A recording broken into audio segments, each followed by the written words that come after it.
That night, the police were sure a father was beating his daughter. I was sure he was the only chance she had. It all started way less dramatic. 3 a.m, the smell of fried bacon baked into my skin, and my one true wish in life, to get home and faceplant into my pillow. I'm Mia, 31, waitress in a 24-hour diner on the edge of Oak Ridge. Yes, I've got a degree in child psychology. Yes, I work where people think refill is a personality trait. This is America, honey. Dreams are financed by student loans and double shifts. I'd already turned into the alley between the car wash and an old brick building when I heard someone sniffle. Honestly, my first thought was, please, not another drunk college kid.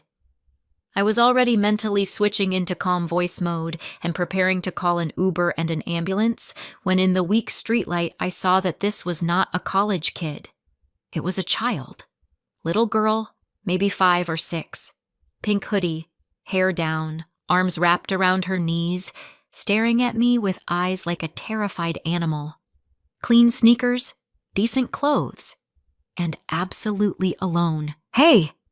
I crouched down, trying not to look like a kidnapper. Hi, are you lost? She flinched, hunched her shoulders, and wrapped herself tighter. Not a word, just breathing, way too fast for a body that small. Somewhere deep inside me, something clicked in a bad way. That familiar cold in your chest when you're little again. Your drunk mom is screaming behind the door, and you're trying to breathe so quietly she forgets you exist. That's the cosmic joke. People who most wanted to be invisible as kids grow up and run straight into let me help everyone professions. Some become doctors, some social workers. I picked therapy. On paper. In reality, I was standing in an alley with a stranger's kid who smelled like fear and asphalt. Look, it's chilly out here, I said, more businesslike now. How about we at least stand up? My diner's right on the corner. It's bright, it's warm, they have hot chocolate. I won't touch you if you don't want that, okay? Nothing. Her fingers just got whiter on that hoodie. I automatically scanned around us. Empty. No adults. No cars. Windows dark. That special moment when you realize, yeah, you're the adult, and you either step in or spend the rest of your life replaying how you walked away. I sighed and pulled out my phone. First person I dialed was Tessa. Tess is my friend and the official adult in Adult World, licensed clinical social worker with local child protective services. In other words, the person who sees this kind of kid every day, and this kind of mom, like mine. Mia? Her voice came through sleepy, but the kind of sleepy that can snap awake in half a second. You know what time it is? 3:07. Listen, I found a kid in an alley. Little girl, maybe 5, alone, scared out of her mind. Not talking. The pause went ice cold. Did you already call 911? I called you first, I admitted, hearing how dumb it sounded as I said it. She's sitting on the ground. She's shaking. I don't want to leave her alone. Mia. Tess switched to the tone she uses for especially stubborn officials. Right now you're split between your childhood trauma and the criminal code. You take that kid somewhere bright, you stay with her, and you call 911.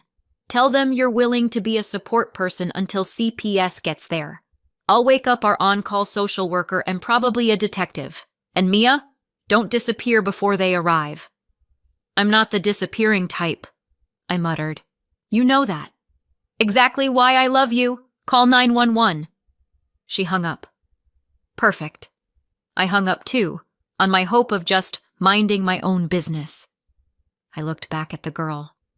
Okay, kiddo, I'm about to do something very loud and official, I said, lifting my phone. But I'll be here. I'm not going anywhere, okay? She didn't answer, but when I slowly held out my hand, after a long hesitation, she did stand up, very carefully, like any movement might blow something up. We made it to the corner. The Sunrise Diner neon glowed over an empty parking lot. Through the glass, I could see our cook, Marco, scrubbing the grill, and Olivia, the other waitress, taping extra hard on the tip jar. I sat the girl down in the back booth, the one we save for breakups and people who cry on the phone. I called 911 and went down the list. Location, approximate age, alone, not talking, looks scared, possible bruises. The dispatcher confirmed the address, asked me not to leave and not to grill the kid for info about her house parents. It was kind of funny. We all know the phrase trauma-informed from TikTok and then immediately forget kids don't need a full interrogation from every adult in the vicinity. "I'm gonna grab you some hot chocolate," I told the girl when I hung up. "If you don't like hot chocolate, I'm still bringing it." She gave the tiniest nod, almost invisible. Olivia lifted an eyebrow when she saw us. "Who's that?" "Santa hit the wrong address," I said through my teeth. I called 911. "CPS is on it. Can you make me a kid-size something hot and very sugary?" "Sure." Olivia glanced at the girl, her face softening. "Oh, God." When the girl reached for the mug, her sleeve slid back, and I saw it. A bruise, yellow-blue, like a bad watercolor of a continent covering half her forearm. Not a bike fall bruise, more like somebody held onto her very hard, and it had nothing to do with hugs. My stomach twisted. "Hey," I said gently, "can I give you a different sweatshirt? I've got a spare in my locker. This one's kinda dirty at the bottom." It actually wasn't too bad, but I needed to see the rest, and so would the doctors. In the employee restroom, I pulled my old black diner sweatshirt out of my locker. The girl stood in the middle of the room, frozen. "I'm not going to touch you without permission," I said, mentally reciting the manual. "You can take off your hoodie yourself and put this on. I'll just set it on the sink, okay?" She nodded. Slowly took off the hoodie. I tried very hard to breathe evenly. Her stomach, ribs, shoulder, covered in shadows. Different colors, different stages of healing. Somebody big had been signing their name on that small body. Not with fists, palms, belt, something wide. And I knew that handwriting. My mom's name was Nicole. Her favorite parenting tools were a bottle and a belt. Our trailer burned down when I was 9. Neighbor Pete dragged me out through a window while the fire trucks were still on their way. Nicole didn't get to drag herself out that time. That's how I learned the world can hurt you and save you at the same time. 2 months later, my grandma on my dad's side showed up, Claudia. She took me to New York, to a therapist, to real food, to sheets that didn't smell like cigarettes. I spent years learning how to breathe without counting the steps to the door. My therapist said I'd make a great child psychologist. You'll understand them from the inside. Funny how right he was. In theory. In practice, I turned into a night shift waitress because the system where I was supposed to save kids turned out to be one giant air quote. The girl pulled on my sweatshirt. It was a little big, but that was better, covered almost everything. "Perfect," I said, even though everything inside me was screaming. "Let's go. We're about to be visited by some people with flashing lights." The cops showed up about 10 minutes later. 10 minutes is forever when you're a scared kid. For a waitress on shift, it's 2 broken glasses and 1 argument with a customer about whether sauce is included. 2 officers, a man and a woman, came in wearing that expression I know from miles away. "We have no idea what we're walking into, but we're already braced for the worst." "You the one who called?" the woman asked. "Yeah." I nodded toward the girl. "Found her alone in the alley? She's not talking. She's clinging to me like I'm the last safe object in the universe." The girl had already grabbed a fistful of my sweatshirt. "We've got an ambulance on the way," the male officer said. "They'll check her out. You can ride with her if she clearly doesn't want to let you go. You'll have to answer some questions at the station later." "I love answering questions," I said dryly. "I even got a degree for that." The ambulance pulled up right after the cops. A paramedic, a woman with soft eyes, crouched down to the girl's level. "Hey, sweetie, My name's Kate. I'm just gonna make sure you're okay, all right? And your, friend?" She looked at me. "Mia," I said. "I found her."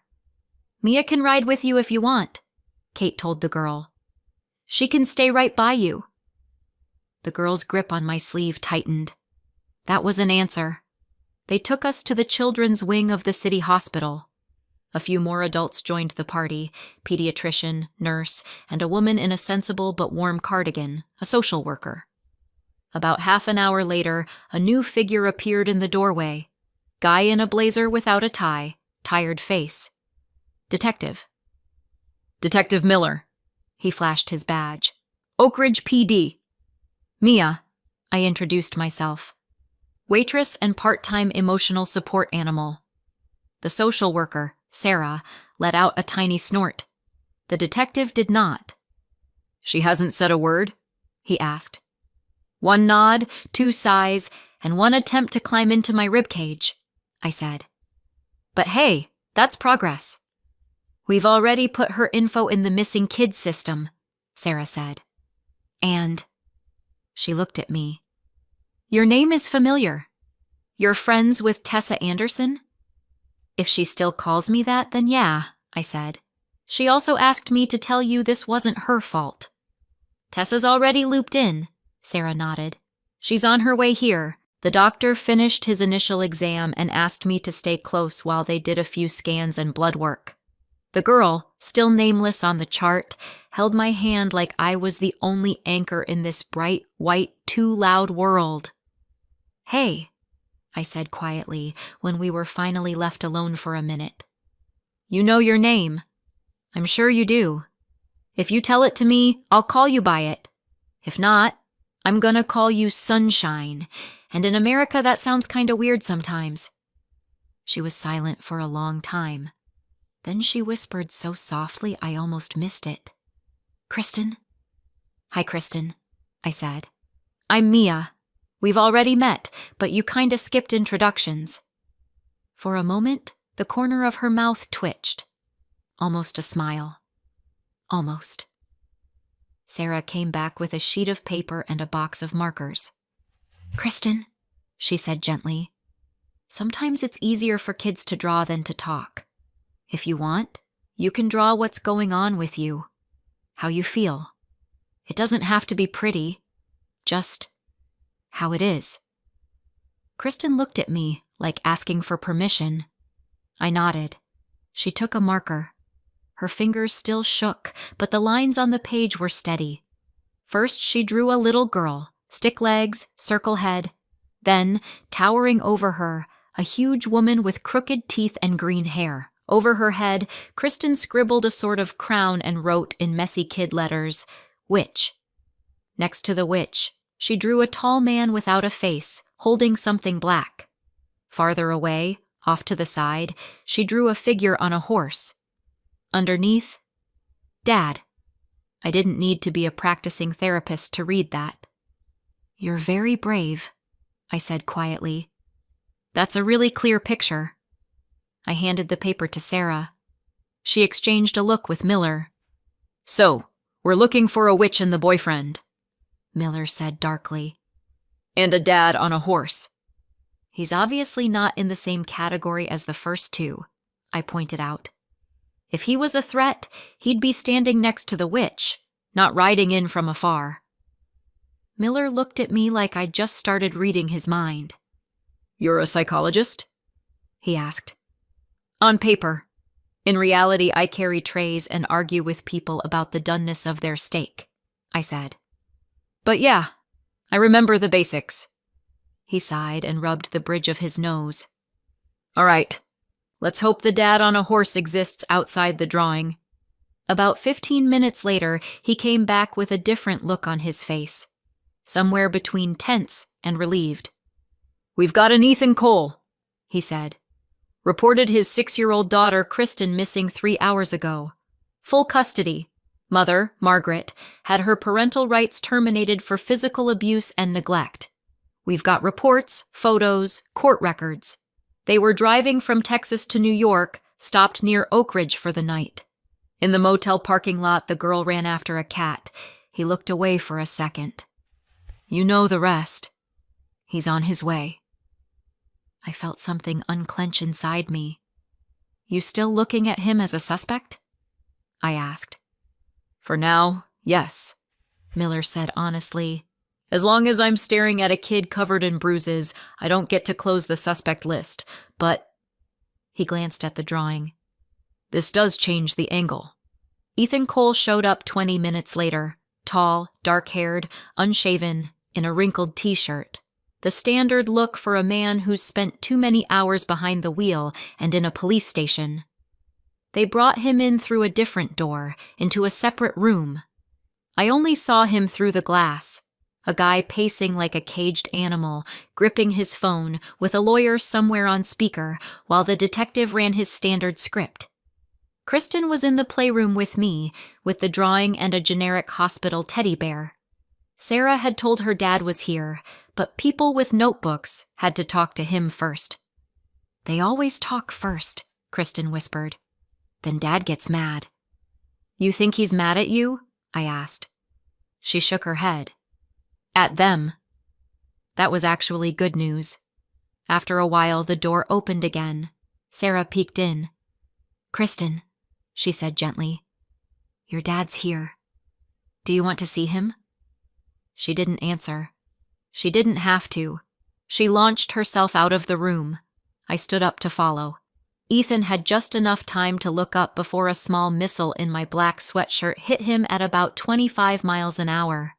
She wrapped herself around him like she never planned to let go again. He froze. Then his arms snapped shut around her, and he buried his face in her hair. I'm not a big fan of words like abyss, but whatever flashed across his face for a second looked a lot like one. Hey, Peanut, he breathed. God, I thought... His voice cracked. Miller stood nearby pretending this was just another item on his checklist. It wasn't working. Ethan, he reminded him, we still need to finish our conversation. I'll do whatever you want, Ethan rasped, still holding on. Just, please don't take her away. Kristen clung harder. Sarah stepped in. Okay, she said in that trained, calm voice. Here's what we're going to do. Ethan, you come with me and Detective Miller to the office and we finish up. Kristen stays here with Mia, who, she glanced at me, is officially a support person. No foster placement tonight, unless we get a reason to consider you a threat. Tomorrow morning, 9 a.m., both of you come to my office. Got it? Ethan nodded. Kristen's fingers dug into his shirt. I'm not going anywhere, I told her. I'll be right here waiting while you're with them. Promise. She looked up at me, then at her dad, then back at me. You'll come with us? She asked. As far as the law will let me, I said, which was the only honest answer. Miller and Sarah took Ethan to the office. Kristen came back to the playroom with me. She sort of played with plastic animals, but stayed closer to me than my own shadow. About 40 minutes later, the door opened again. This time, Ethan looked no better, but calmer, the kind of calm people get when they've run out of emotional fuel. We're done for tonight, Miller said. They're going home. Home, in his mouth, meant motel. Or wherever. Sarah added, Ethan, you've got full custody, confirmed by the court. CPS sees no reason to place Kristen in foster care tonight, as long as you stay in contact, cooperate, and show up tomorrow. She turned to me. And Mia, officially, we can't make you do anything. Unofficially, Kristen has made it very clear she feels safe with you. If you're able to spend the night with them, that would help. At that point, my brain started flipping through my internal schedule. Shifts, bills, the size of my couch. Somewhere on the page where my internal code lives, there's been a line for years. If a kid is terrified, deal with everything else later. I've got a 1-bedroom, I said. 1 decent mattress and 1 IKEA couch that's seen more drama than most therapists. I can give them my bed. Ethan looked at me like I'd just offered not lodging, but a new universe. "Are you sure?" he asked. "You don't even know me." "I know how your kid ran to you," I said. "That's enough for one night." My apartment is on the 3rd floor of an old building where everything creaks, but at least nobody throws parties on Wednesday at 3 a.m. Inside, it's the usual used couch, wobbly kitchen table, and a cat named Tiger I rescued off a supermarket parking lot. Tiger strutted out to meet us, tail straight up, like he owned the deed to the place. "This is how it started," Ethan muttered when Kristen, seeing the cat, finally let go of him for a second and followed the striped tail.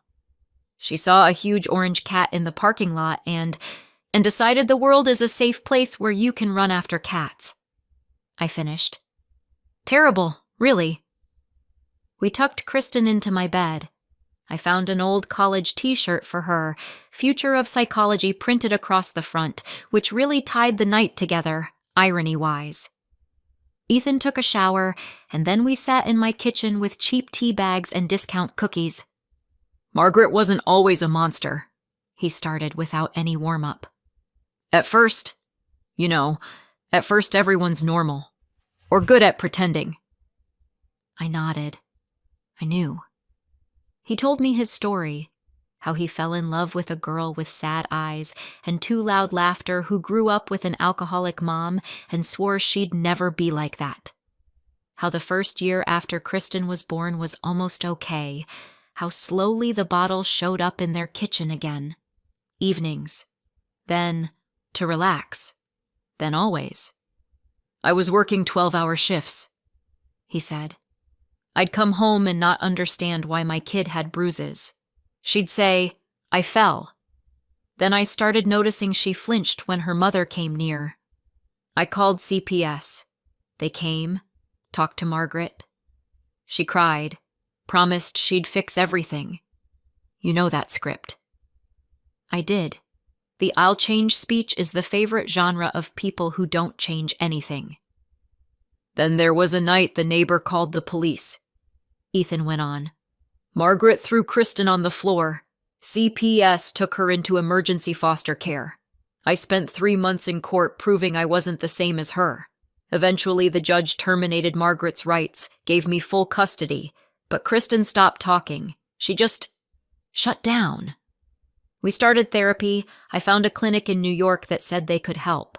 I quit my job in Texas, we packed the car, started driving across half the country, and in some crappy parking lot I got distracted by a screaming text from my boss, looked away for 30 seconds, and when I turned back she was gone." He went quiet. The kitchen felt very small. Somewhere in the living room, Tiger was knocking something over. "You did what a lot of people never do," I said. "You called CPS. You went to court. You took your kid out of there. Most guys in your shoes keep pretending they don't know what's going on at home." "Tell that to the detective," Ethan snorted. "All he saw in my eyes was another dad taking it out on his kid." "They've been burned too," I shrugged. "Otherwise they wouldn't work that job. We've all got our scars." I could have told him about Nicole, about the trailer, about Pete, about how Grandma Claudia drove me to New York and my first therapist taught me that crying isn't weakness, it's a biological function. But the night was already overloaded with someone else's pain. "What about you?" he asked. "You clearly know what you're doing. Why aren't you in an office like Sarah's?" "I tried," I said. "Worked at a school, at a clinic. Everywhere, I was writing reports more than listening to kids. I realized I was documenting trauma more than helping anyone through it. So I went where expectations are honest. In a restaurant, people want coffee, a steak, and for you not to forget their sauce. Nobody pretends you can fix the whole system."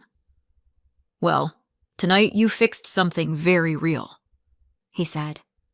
"If it wasn't for you." He didn't finish. He didn't need to. We sat at my tiny kitchen table, 2 adults with shattered illusions, drinking cheap tea from mismatched mugs.